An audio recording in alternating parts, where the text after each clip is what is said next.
So I'm so excited about this next guest, in part because I've been stalking you a little bit. And I see you everywhere, Allison Joseph. It's just, it's wonderful when you have an individual sit next to you who has such an appreciation for the written and spoken word. Yes. That's very near and dear to my heart. And that's what this show is all about, is telling stories in a unique way. And I think you do the exact same thing Yes. through your writing. Your story, we could go on and on forever. You were born in London. Yes. Please pick it up there. I was born in London to two parents from two different islands in the Caribbean. Mm-hmm. My parents were part of what's known as the Windrush generation. Right. So my mother, and I love this so much, at age 19, she got on a steamer ship. Oh, goodness. With an address in her hand, like the address in London that she was going to go to. And she went to London to study to be a nurse. From Jamaica, from her town in Jamaica. About that. You know that, right? My father was from an island called Grenada, and they met and married in London.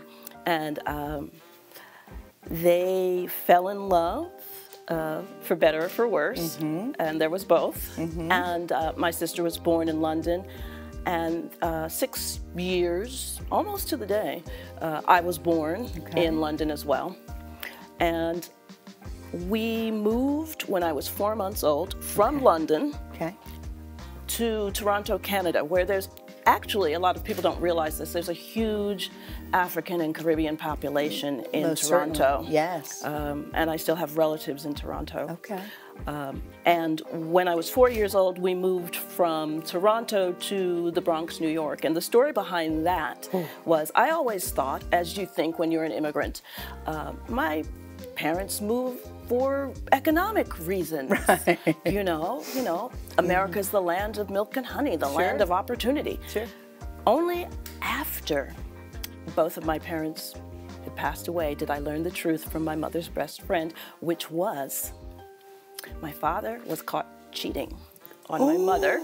So my mother, being the resourceful woman that she was, said, I need some distance. But she didn't just go to a hotel.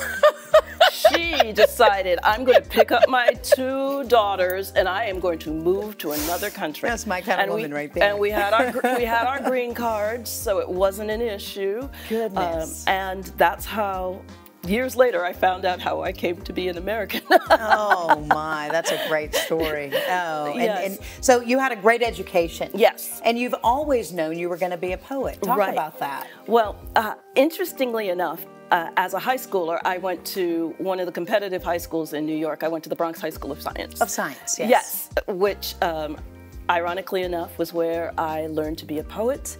I had an English teacher who taught Shakespeare, and I loved that class. And I had friends who wrote poems and worked on the literary journal.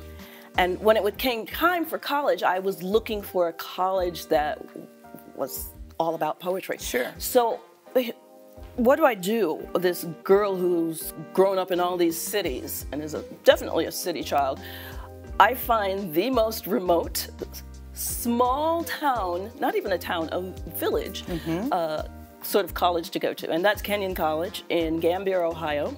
We had this t-shirt, I still have the t-shirt, Kenyon is not in Africa. But there's some really famous people. Famous alumni, Paul Newman, Allison Janney, let's see, Josh Radnor from How I Met Your Mother.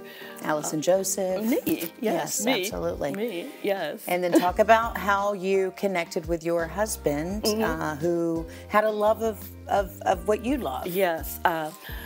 I left Kenyon, graduated from Kenyon, and wanted to do a Master of Fine Arts in Creative Writing, the same degree that I help people get here at SIU Carbondale. And went to Indiana University in Bloomington. And where else does a guy from Little Rock, Arkansas meet a woman from the Bronx, New York? Of course, Bloomington, Indiana. Of course. And the first time we met, it was at one of those old graduate students meet the new graduate student keg parties. Okay. Okay. And I sat down next to him. on a couch. You had already decided, okay, I'm interested in this one right here. Well, I was sort of flitting around the room, meeting people, Okay. and I sat down next to him, and I said, I'm Allison Joseph. I'm from the Bronx, New York. And he said, I'm John Tribble. I'm from Little Rock, Arkansas. And I had my hand out to shake his, and I pulled it back, alarmed, and said, Little Rock, 9, Arkansas? Oh. Because the only referent in my head for Little Rock, Arkansas was a little black girl walking into a high school being spat upon by raging, rabid racists. And I never forget this. He looked me straight in the eye and said, yes, Central High, 1957. He owned it right in that moment. Wow. And I knew in that moment we were going to be friends. Sure. Sure. A couple months later, we were boyfriend and girlfriend. But I knew in that moment we were going to be important to one another because it was like, okay, I know why you're concerned and why your reaction. And that was the kind of man he was. But addressed it straight away. Right away. Which is what you do, you know. Right away. So you guys you shared a long love affair, a love of one another, a love of writing, and you lost him in 2019. In 19. Yeah. He and I came to Carbondale after a stint at the University of Arkansas, Little Rock, which was his alma mater. We came here in 1994. SIU Carbondale. Yes. And you both were employed there. Yeah. John and I became a professor, and John became an editor. We worked for many years on a literary journal called Crab Orchard Review, a very influential literary journal. John became the series editor for the Crab Orchard series in poetry, which has published maybe 90 volumes, individual volumes of poets. So it's known globally. We've published poets who have been nominated for the National Book Award and for the National Book Critics Circle Award, and that was truly his baby, and we worked with SIU Press. So I'm taking up the mantle of many of these things. But it's been hard because most people, when they lose their husband, they don't also lose their work colleague. Right. So I'm wrapping my head around my personal loss and the loss it's meant to the literary community and to the university. And he was just one of those people that I call him a linchpin person because he just sort of held so many different things together and did it in a way that, you know, there's all these invisible people behind the scenes and something goes off and it happens. And when that person is gone, everything sort of falls apart. And I certainly fell apart because he passed away in October of 2019, and then everything shuts down a couple months later. Oh, girl, I can't imagine. Listen, we're going to go to break, and then when we come back, we're going to talk more about that experience, the fact that you kept writing during that, and then we'll also look at why people write and what it is that you hope to achieve when you do that. We'll be right back. A writer, a teacher, and a mentor. We have Allison Joseph with us in studio, and your husband the same. You guys, you talked about his celebration of life and how generations of people just came back and remembered him. And we talk about this often, you know, what is your footprint? And he most certainly left one behind to be proud of. And fortunately, you have a lot of his thoughts and his passions and such captured in books as well as your own works. Talk about what that means to be just a published poet. Oh, wow. It has brought me to so many amazing places. A lot of people think poets are hidden away off in the corner, and certainly you can be an Emily Dickinson up in the attic and never publish your work.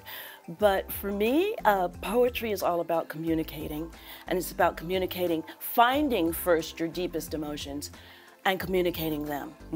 And communicating them to an audience that may not have even known they needed it. Right. Until they do. Yeah. And they've been touched. So poetry has taken me all over this country. Poetry took me to Hollywood. There it is. That was the most, do you have a star yet? Most amazing thing that ever happened to me. And it's different, yeah, isn't it? I had, not this book, but the book before this, a book called Confessions of a Barefaced Woman, come out in 2018. So I felt really positive about this book. I sent it up for a lot of awards, and it won quite a few.